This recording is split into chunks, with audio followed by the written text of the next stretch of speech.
सबसे पहले नौ, अरे नौ नहीं, लॉ होता है।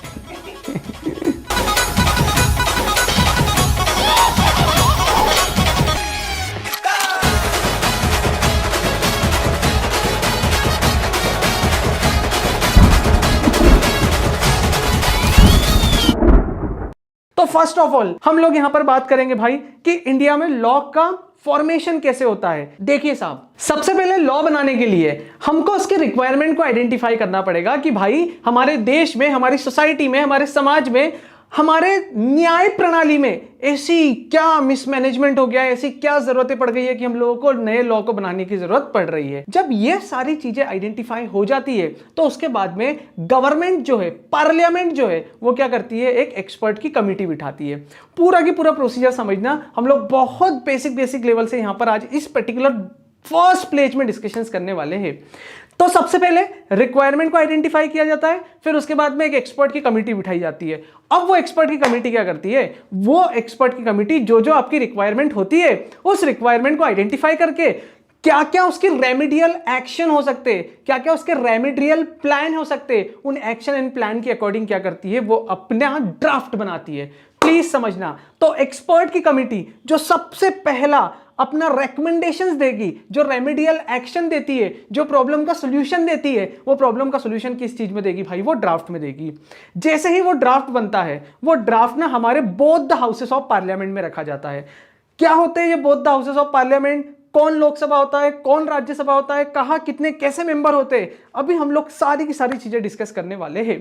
तो both the houses of parliament में जब हमारा वो ड्राफ्ट पास हो जाता है, अप्रूव हो जाता है, मेजॉरिटी ऑफ द मेंबर्स की कंसेंट मिल जाती है, तो उसके बाद में क्या बन जाता है, वो अल्टीमेटली बिल बन जाता है। और वो बिल जब प्रेसिडेंट के सामने रखा जाता है, प्रेसिडेंट मतलब कौन होता है, हमारे राष्ट्रपति।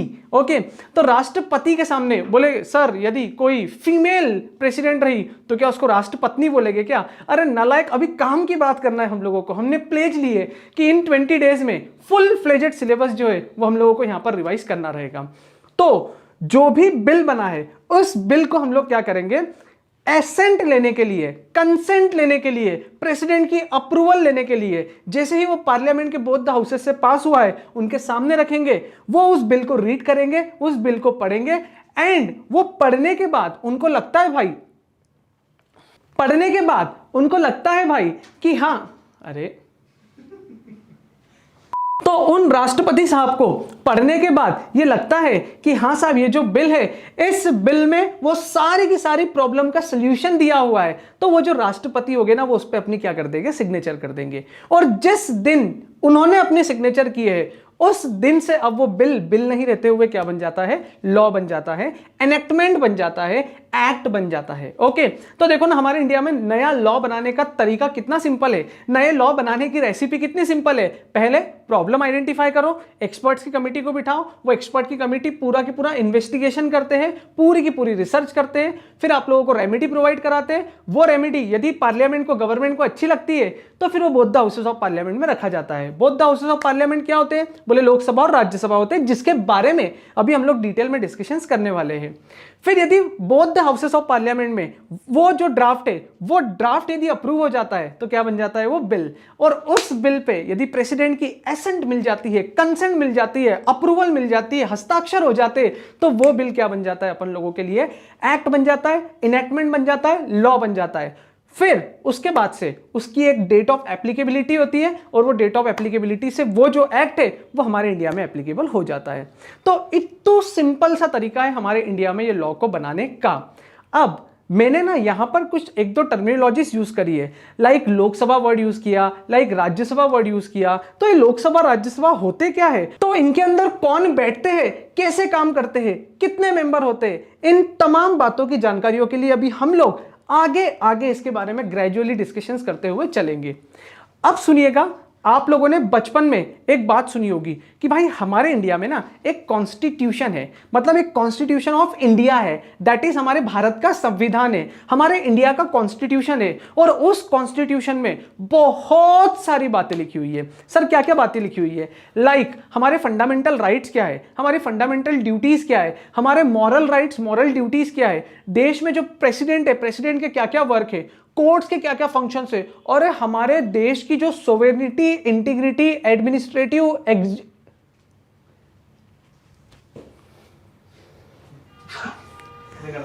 नहीं वो सब बटिस्टा बम लगता ना। तो उस कॉन्स्टिट्यूशन में हमारे देश की सोवेरेनिटी फंक्शन, हमारे देश की इंटीग्रिटी फंक्शन, हमारे देश के एडमिनिस्ट्रेशन, एग्जीक्यूटरी, जुरिस्डिक्शन, सारी की सारी प्रोसीजर्स के बारे में लिखा गया है। तो हमारे लिए यदि एक बात करें तो कॉन्स्टिट्यूशन ऑफ इंडिया एक ऐसा पैकेज है भाई जिसमें हमारे देश के सारे फंक्शन, हमारे देश की जो कॉमन मैन है, हमारे देश के जो आम नागरिक है और उन नागरिकों के क्या क्या मौलिक अधिकार है, क्या क्या मौलिक कर्तव्य है, वो सारी बातें कहां पे लिखी होती है? कॉन्स्टिट्यूशंस में लिखी होती है। सबसे पहले हम लोग डिफरेंस समझेंगे कि भाई एक कॉन्स्टिट्यूशन और एक नॉर्मल सामान्य से एक्ट, अधिनियम और इनेक्टमेंट में क्या डिफरेंस होता है।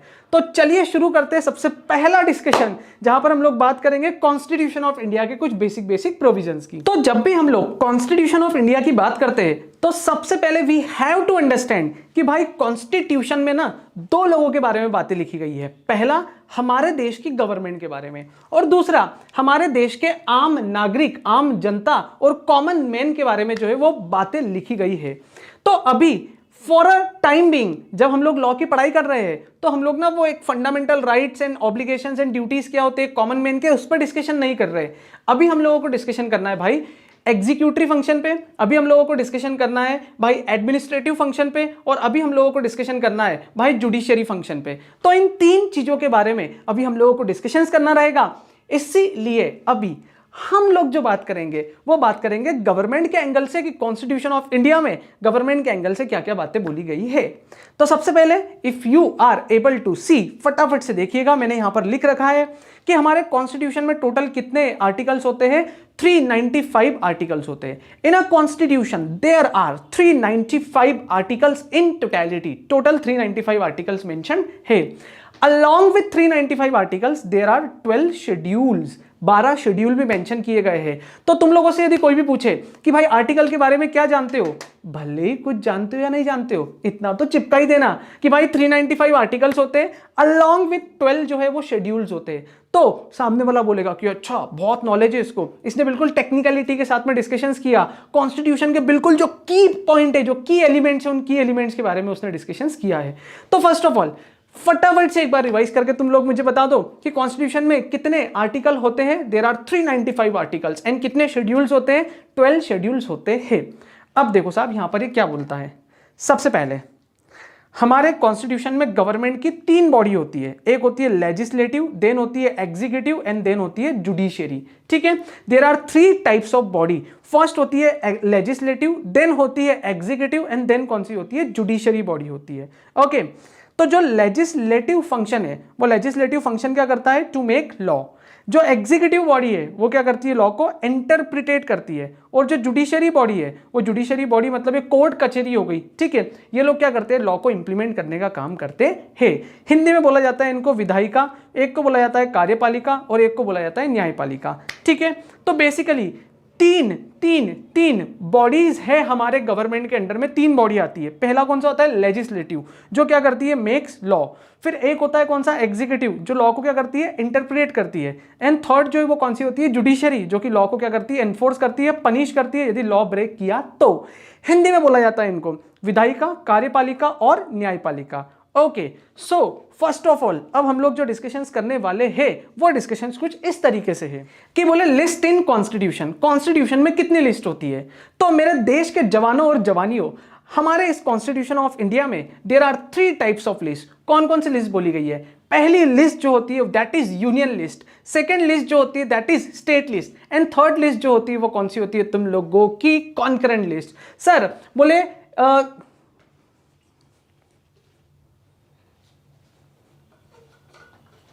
तो सर बोले यूनियन लिस्ट, स्टेट लिस्ट और कॉन्करेंट लिस्ट में क्या क्या होता है? एक बार आप फटाफट से बताओ ना। देखो ये डायरेक्टली मैं तुम लोगों को कुछ भी बताऊं ना, उससे पहले you have to understand the prima facie logic कि भाई ये लॉजिक क्या है यूनियन लिस्ट, स्टेट लिस्ट और कॉन्करेंट लिस्ट बताने के पीछे। First of all you have to understand कि भाई जो यूनियन लिस्ट होती है वहां पर लॉ बनाने की power is with central government. मतलब यूनियन लिस्ट के थ्रू जो भी लॉ बनेगा उस लॉ को कौन बनाएगा? Central government. Control manage govern कौन करेगा? Central government. यदि कोई पनिशमेंट भी इंपोज करनी होगी तो पनिशमेंट भी कौन इंपोज करेगा? वहां पर सेंट्रल गवर्नमेंट। बात आती है भाई स्टेट लिस्ट की, तो स्टेट लिस्ट में जो भी लॉ बनेंगे वो सारे के सारे लॉ कौन बनाता है? State government. Control manage govern कौन करेगा? State government. यदि उसमें कोई अमेंडमेंट करना है, कोई चेंजेस करना है, कोई पैनल प्रोविजन इंक्रीज डिक्रीज करना है, वो भी कौन करेगा? वहां पर स्टेट गवर्नमेंट करती है। फिर थर्ड आती है तुम लोगों के सामने कॉन्करेंट लिस्ट। बोले कॉन्करेंट लिस्ट क्या होती है? बोले ऐसी लिस्ट जहां पे थोड़ा थोड़ा सा सेंट्रल गवर्नमेंट करेगी और थोड़ा थोड़ा सा स्टेट गवर्नमेंट करेगी। क्या भाई?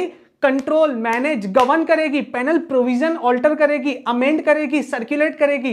तो ऐसी लिस्ट जहां पर दोनों के पास मिली जुली पावर होती है उस लिस्ट को हम लोग कौन सी लिस्ट बोलते हैं? यहां पर कॉन्करेंट लिस्ट बोलते हैं। So please my dear friends, you have to listen carefully. There are 3 types of list in constitution of India.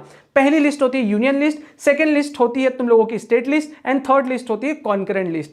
पहली यूनियन लिस्ट सेंट्रल गवर्नमेंट के पास सारी की सारी पावर होती है। Second state list state government के पास सारी की सारी पावर होती है। थर्ड कॉन्करेंट लिस्ट मिली जुली सरकार होती है। यहां पर कुछ power is with central government and कुछ power is with state government होती है। तो देखो हम लोगों ने यहां पर सेम टू सेम पॉइंट्स लिखे हुए, फटाफट से आप लोगों को यहां पर उसको रिवाइज करते हुए चलना है। तो जो फर्स्ट लिस्ट है उसमें क्या बोला है भाई? Power to make law is with CG. CG मतलब सेंट्रल गवर्नमेंट। स्टेट लिस्ट में क्या होता है? Power to make law is with SG, state government. And both central government और स्टेट गवर्नमेंट के पास में कॉन्करेंट लिस्ट में पावर होती है। नाउ नेक्स्ट, कुछ ब्रह्म वाक्य मिलेंगे तुम लोगों को इस 20 डेज प्लेज में, और ये जो ब्रह्म वाक्य है बेसिकली ये तुम लोगों को लाइफ टाइम ध्यान रखना है। एंड हो सकता है ये तुम्हारी एग्जामिनेशन में इसके ऊपर क्वेश्चन भी आ जाए, और डायरेक्ट क्वेश्चन आ जाएंगे जहां पर पूरी देश की जनता, पूरी देश की पब्लिक गलत करेगी। भाई अपन लोग तो माहौल बनाएंगे वहां पे मालिक, माहौल एकदम तरीके वाला माहौल बनाएंगे। कैसे माहौल बनाएंगे? बिकॉज हमारे पास में हर एक चीज के ब्रह्म वाक्य होंगे। जो जो इंपॉर्टेंट फैक्ट्स है जहां पर पूरी पब्लिक गलती करती है भाई, वहां अपन लोग माहौल बनाएंगे एकदम। ठीक है, सो देखो मैंने तुम लोगों के लिए माहौल बना के रखा है और मेंशन करके रखा है भाई। ऑलवेज रिमेंबर, क्या ध्यान रखना है तुम लोगों को कि कॉन्स्टिट्यूशन ऑफ इंडिया में आर्टिकल्स होते हैं। आर्टिकल्स होते हैं, ओके। और इंडिया के किसी भी एक्ट में सेक्शंस होते हैं। देखो तुम लोग अभी तक इतना लॉ पढ़ ही चुके हो, जब ये 20 डेज प्लेस देख रहे हो, इट मींस व्हाट कि तुम्हारी जो बेसिक पढ़ाई है ना वो पढ़ाई हो चुकी है। लेकिन या तो तुम लोगों ने पढ़ाई गलत तरीके से करी होगी, या फिर वो पढ़ाई में ना तुम लोगों को थोड़ी सी धार लानी है। जैसे तुम लोग वो बोलते हैं ना सीजर, कि भाई हमने सीजर होता है कि सिजलर होता है? सीजर्स ना, कैची ना। तो वो प्लेटर वाला। हाँ, सरकारी स्कूल में पढ़ने का नतीजा यही है। तो सुनिए, वो होता ऐसे है ना कि हम लोग कैची तो खरीद के लिए आते, पर वो कैची को यूज कर करके ना उसकी धार, उसकी शार्पनेस खत्म हो जाती है। अब वो धार हम लोगों को फिर से लाना है, तो मैं तुम लोगों के सामने इसीलिए आया हूं ताकि तुम्हारी धार भी वापस आ जाए और उस धार से तुम लोग वार भी अच्छी तरीके से कर सको। ठीक है, तो first of all we have to understand मालिक कि यहां पर क्या लिखा हुआ है। Always remember in constitution there is article. हमेशा आर्टिकल होते हैं वहां पर, हमेशा आर्टिकल होते हैं। लाइक वहां पर बात ऐसी होगी कि article number 17, article number 16, article number 14, article number 61, article number 370, article number 371। तो जब भी कोई दो लोग आपस में बात करें और वो लोग आर्टिकल खेल रहे हैं ना, तो अपन लोगों को समझ में आ जाना चाहिए कि भाई सिंपली वो लोग कॉन्स्टिट्यूशन ऑफ इंडिया के प्रोविजंस को डिस्कस कर रहे हैं।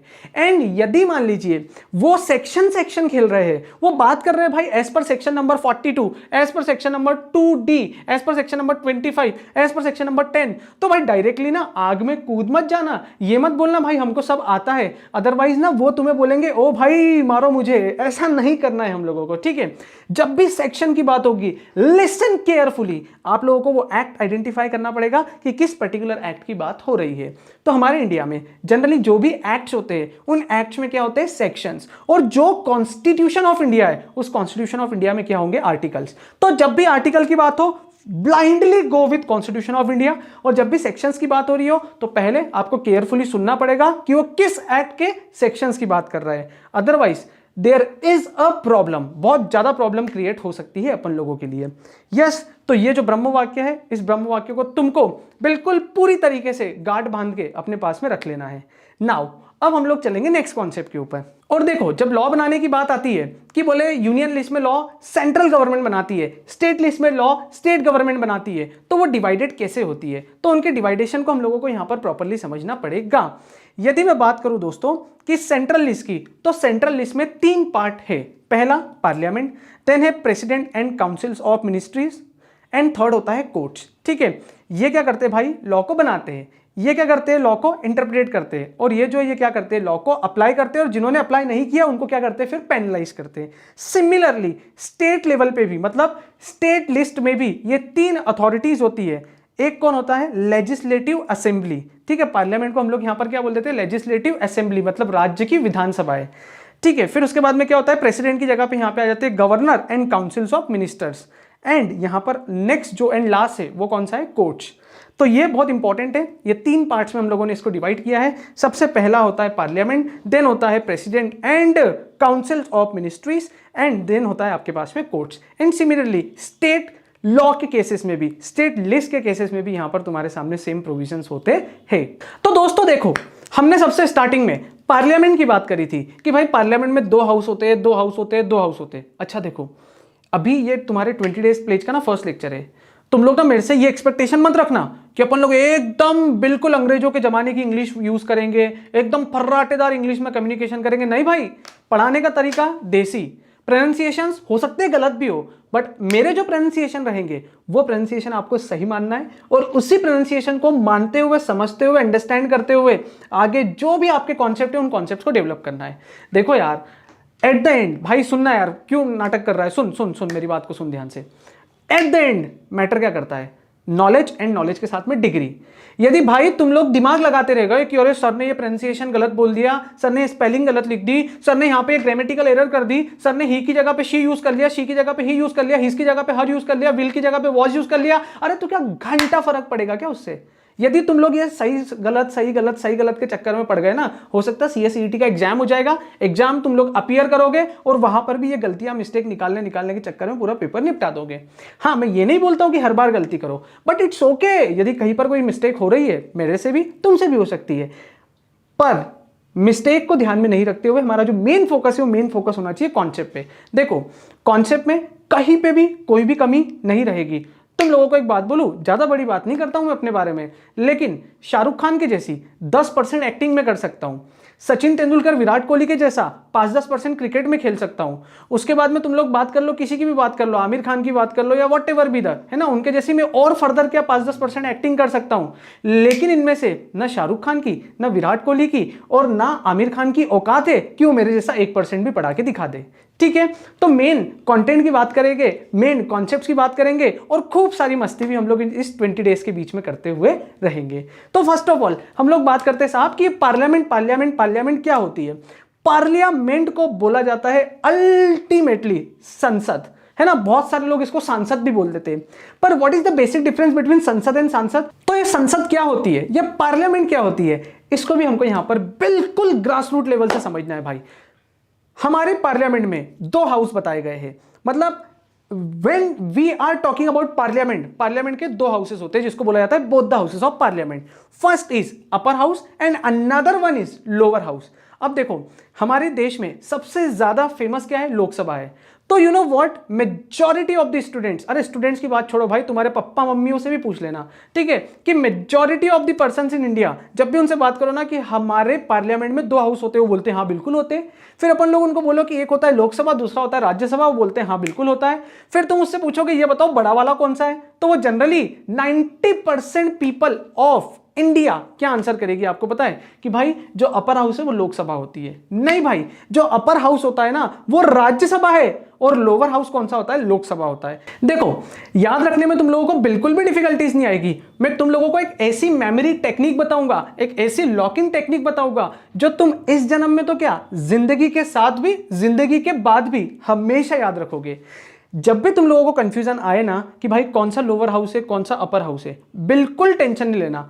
तुम लोग देखो ना, लोकसभा की स्पेलिंग कहां से स्टार्ट होती है, एल से, और मैं तुम लोगों को बोल रहा हूं कि लोकसभा अपर हाउस नहीं है, लोकसभा कौन सा हाउस है? लोअर हाउस है। तो लोकसभा की भी स्पेलिंग कहां से स्टार्ट होती है? एल से। और लोअर हाउस की स्पेलिंग भी कहां से स्टार्ट होती है? एल से। और अल्टीमेटली हमारे जीवन में भी हमारे क्या लगे होते हैं? एल लगे होते हैं। ऐसा आप ही बोलते हो, मैं नहीं बोलता हूं, ठीक है। तो भाई लोकसभा की स्पेलिंग एल से स्टार्ट होती है, लोअर हाउस की स्पेलिंग भी एल से स्टार्ट होती है। तो जब भी तुम लोगों को कंफ्यूजन हो जाए कि which one is lower house and upper house, तो सिंपली यार, सिंपली स्पेलिंग स्टार्ट लोकसभा की होती है एल से। तो L means lower house. Yes, L means lower house. हाँ, मैं पढ़ाई से रिलेटेड बात कर रहा हूं, सही जगह फोकस करो तुम लोग। मैं सही इंटेंशन, सही इरादे और पूरी वचनबद्धता, कर्तव्यबद्धता के साथ में तुम लोगों को पढ़ा रहा हूं। ओके, सो लोकसभा लोअर हाउस होता है, और जब लोकसभा लोअर हाउस है तो उस केस में राज्यसभा कौन सा होगा भाई? हमारा अपर हाउस होता है। अब इसके अंदर का कुछ डिटेल डिस्कशंस कर लेते हैं। वो डिटेल डिस्कशंस को करके फटाफट से हम लोग हमारे ये पर्टिकुलर पेज को यहां पर एंड अप करेंगे। ओके, तो देखिए साहब, आप लोग स्क्रीन पे देख सकते हो कि जो हाउस ऑफ पीपल होता है उसको हम लोग क्या बोलते हैं? लोकसभा, मतलब लोअर हाउस। सर ये हाउस ऑफ पीपल का मतलब क्या? भाई लोकसभा में जो भी हमारे देश के जवानों और जवानियां बैठे, सब बूढ़े बैठे हुए नालायक, कुछ ही जवान है वहां पे, ठीक है, फिर भी बोल दो, ठीक है। जो भी लोग लोकसभा में बैठे हुए उनको हम लोग इलेक्ट करके भेजते मतलब हम लोग उनके लिए वोटिंग करते हैं, और उस वोटिंग से जो भी कैंडिडेट जीतता है वो कैंडिडेट फिर अल्टीमेटली कहां पे पहुंचता है? संसद में पहुंचता है, जिसको हम लोग बोलते हैं लोकसभा। लोकसभा कहां पे? दिल्ली में, ठीक है। उसके बाद में काउंसिल्स ऑफ स्टेट, वो हाउस ऑफ पीपल, मतलब हमारे देश के कॉमन मैन ने उनको इलेक्ट करके भेजा हुआ है, और वो हमारे देश की जनता को वहां पर रिप्रेजेंट करते हैं। तो वो लोग जहां बैठते हैं उसको हम लोग क्या बोलते हैं? लोकसभा। एंड जो स्टेट को रिप्रेजेंट करते हैं भाई, तो वो लोग कहां पे बैठते हैं फिर? राज्यसभा। तो एक होता है लोअर हाउस, दूसरा होता है अपर हाउस। ओके सर, अब देखिएगा ध्यान से, Lok Sabha Rajya Sabha. First of all, Lok Sabha में कितने मेंबर होते हैं? 552 मेंबर्स मैक्सिमम हो सकते हैं, मैक्सिमम, लेकिन अभी एट प्रेजेंट कितने हैं? 543 मेंबर है। तो सर बोले अप्रोक्सीमेटली 9 सीट जो है क्या वो वेकेट है? हाँ भाई 9 सीट्स खाली है। सर क्या हम जाके वहां पे बैठ सकते हैं क्या? बेटा पीछे उल्टा खड़ा करेंगे और एक लात मार के तुमको बाहर निकालेंगे, बोलेंगे निकल यहां से पहली फुर्सत में। ओके, फिर अभी एट प्रेजेंट भाई हाल फिलहाल में जो मेन प्रेसिडेंट है लोकसभा के, मतलब जो मेन अध्यक्ष है, वो अध्यक्ष कौन है? श्री नरेंद्र दामोदर दास मोदी जी, जो कि हर कभी 6 बजे आते हैं, कभी 8 बजे आते हैं, और मित्रों करके एक दिल दहलाने वाली खबर जो है वो सुना के चले जाते हैं, ठीक है। तो नरेंद्र मोदी जी बीजेपी के हैं, जो कि लीडर ऑफ हाउस है। एंड उसके बाद में इन्होंने क्या बोला है?